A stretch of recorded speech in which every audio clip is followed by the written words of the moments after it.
Сэтгүүлчдийн нэглөөний онолд дэглэе. За би товчхон өнөөдрийн нийгмийн эдийн засгийн нөхцөл байдалтай холбоотой товаруудыг давах мэдээлэл гэж байна. Бүх сэтгүүлчдэд хөлбөр байдлаар бас энэ товаруудыг тарааж байгаа. За өнөөдөр Монгол Улсын нийгмийн эдийн засгийн нөхцөл байдал ямар байна вэ гэдэг дээр арс нам байнга анхааралтай ажиглаж харж ажиллаж байгаа. Их хэрэгчлүүд бид бол цаг тухайн үед байнга сануулгах шаардлага хөрвүүлж ажиллаж байгаа. За ер нь бол өнөөдөр эдийн засгийн байдалтай холбоотой зарим товаруудыг хэлэхэд манай улсад угаасаа уул уурхайн гол нэрийн бараалдаг түүнээс эдийн засгийн гол үзүүлэлтүүд маань хамааралтай байгаа. Нүүрс хэсгэсэн хоёр бүтээгдэхүүний дэлхийн зах зээл дээр үн хашаас шууд эдийн засгийн нөхцөл байдлыг хамаарч байгаа. Дотоодын нийт бүтээгдэхүүний 30% нийт экспортын 90% уул уурхайн салбартаа хөдөлдөг ийм үзүүлэлттэй байгаа.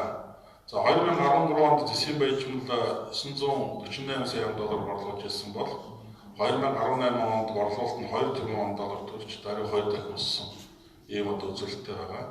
Нүүрсний хувьд 2015 онд $555.9 сая $5 орлуулалт хийжсэн бол 2018 онд $2 тэрбум 800 сая $5 төрж бараг 6 дахин одоо энэ уул уурхайн бүтээгдэхүүн гол бүтээгдэхүүн өссөн байгаа. За мөн одоо олон улсын валютын сангийн хөтөлбөрийн $5.5 тэрбум одоо орж ирэх нөхцөлтэй ажиллаж байгаа. За Монгол Улсын засгийн эдийн засгийн эсрэг гол шалтгаан бол энэ үзүүлэлтүүд болж байгаамаа. Хэдгээр өнөөдөр бодит явдал дээр яг ямар байна вэ гэж ингээд харахаар валютын ханш бол үндсэндээ одоо өдрөх тусгал боломж хангаж байгаа. За аж ахуйн нэгжүүд бол ард иргэдийн нуруунд дээр одоо валютын ханш хангаснаас болж их ачаа дарамт болон нэмэгдэж байна. За Монгол банкнаас зарласан $1 нэлсэн ханш 2016 оны 6 сарын 30-ны өдөр 1980 төгрөгөөр тэнцэж байсан бол 2019 оны 9 сарын 25-ны өдөр 2667 төгрөг төвч Монгол төгрөг даруй 33%-аар суларсан үзүүлэлттэй байгаа. Тэгэхээр Монгол Улсын нийт импортын $70% хийгддэг ба хэрэглээний эсрэгчний 40% импортын бараа эзэлж байгаа. Тиймээс гадаад валютын ханшийн чангаралт тэрс $1 төгрөгтэй харьцсан ханшийн чангаралтаа шалтгаалж импортын барааны болон хэрэглээний барааны үн одоо өдрөх тусам өсөж иргэдийн одоо амьдралд шууд сөргөөлүүлж байна гэж арснаа үзэж байгаа. За инфляци 2019 оны 8 сарын дөнгөөр улсын хэмжээ 8.9%, тэр дотроо Улаанбаатар хотод 10.5% төрсөн байгаа. Хоёр орнуудад орон шилжээд орсон. Ингээ явж байгаа. За инфляцийн тухай улс эдийн засгийн хамгийн чухал үзүүлэлтийн нэг гэдгийг бол таахан мэдж байгаа. Зах зээлийн эдийн засгт бүхий л улс инфляцийн дэвшинг өдрөөсөө явж мөнгө сангийн бодлогын хэмжээ гэж үзээд тогтмол хянжээлэг инфляц жил 4-өөс орчим өдөр эдийн засгийн боломж хэмжээнд байна гэж үздэг. Хэрвээ энэ үзүүлэлтээс давах хаваас үн өсөж иргэдийн амьдралд одоо дарамт болж эхэлж байгаа гэж үздэг. Инфляц 2 тоонд хүрсэн иргэдийн амьдралд аль хэдийн одоо дарамт болж ирсний тодор илэрхийлэл зүгээр өргөн хэлний үн тасалдаг өссөн үзүүлэлтээс бол харж болно. Тааван тараасан над мэдээлэлтэр байж байгаа. Тэгээ одоо жишээ нь одоо атар дадлахад 28%, сүү 27%, эсэн чихэр 54%, өндөг 14%, цагаан удаа 42%, шаруудаа 11%, хоньны мах ястаа мах 40%, үхрийн мах ястаа мах 39%, үхрийн цул мах 46%, адууны мах ястаа 60% гэдэг. Үндсэндээ бол энэ үнийн өсөлтүүд бол өнөөдөр ард иргэдийн нуруунд дээр маш том дарамт болж ирж байна. Гол нэрийн хэдхэн жишээ хэлж байгаа шүү дээ. Энийг дагаад маш олон үн өссөн. Өнөөдөр цэгцлэгч машины үн өссөн гэдэг ингээд асуудлууд ярьж байна. За дизель түвшинээр хэдэл одоо дизель түвшин 43% нэмэгдсэн байна. 95-30%. Тэгээд 76-80 15%. 92-93 маркийн бензин 19%. За газ 44% өссөн байна.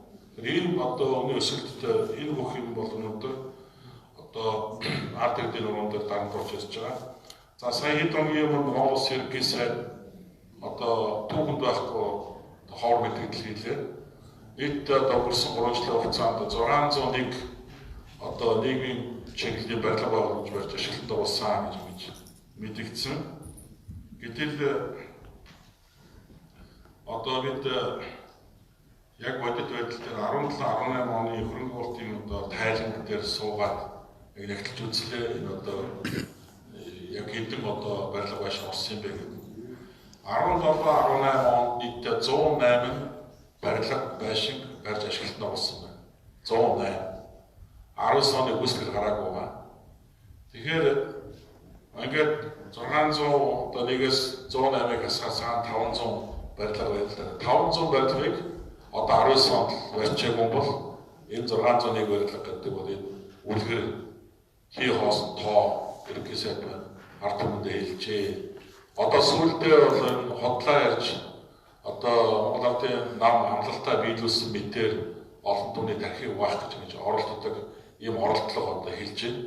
Тэгэхээр Арслан бол энэ байдалд бол эвлэхгүй байдлыг бол газар дээр нь дор нь одоо бодит мэдээллийг бол ард иргэд өсөлтөөр үзэж байгаа. Тэр ч утгаараа өнөөдөр энэ одоо Арсланын одоо зөвлөлийн хэвлэлийн хурлаас бид нар энэ одоо асуудлыг зориуд одоо хөндөж тавьж байгаа.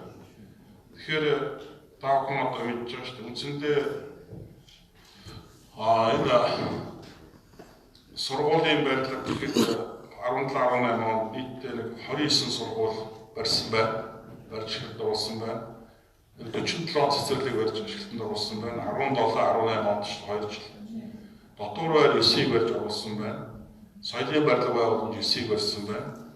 Эмнэлгийн барилга бүртгэл 14-ийг барьсан байна. Тэгээд нийтдээ 108 барилга байгууламжийг 17-18 он барьжээ. 19 оны гүйцэтгэл гаргахаар бид одоо урьдчилан байдлаар үзэхэд бол одоо яг 17-18 оны гүйцэтгэл хамтал барилга байшингууд барилж орох юм шиг байна. Урьдчилан байдлаар харахад. Тэгэхээр ингэж баримт тавин одоо гүйцэтгэлийг 4-5 дахин өсгөж ард иргэдэд мэдээлж байгаа нь өөрөө одоо хариуцлагагүй гэхэд бүр туйлын хариуцлагагүй Монгол Улсын ерөнхий сайд өөрөө гэж ичгүүр санжуур бодлоо ярьж байгаа бол энэ бол одоо туйлын хариуцлага үйлдэлээ гэж Арслан харж байгаа.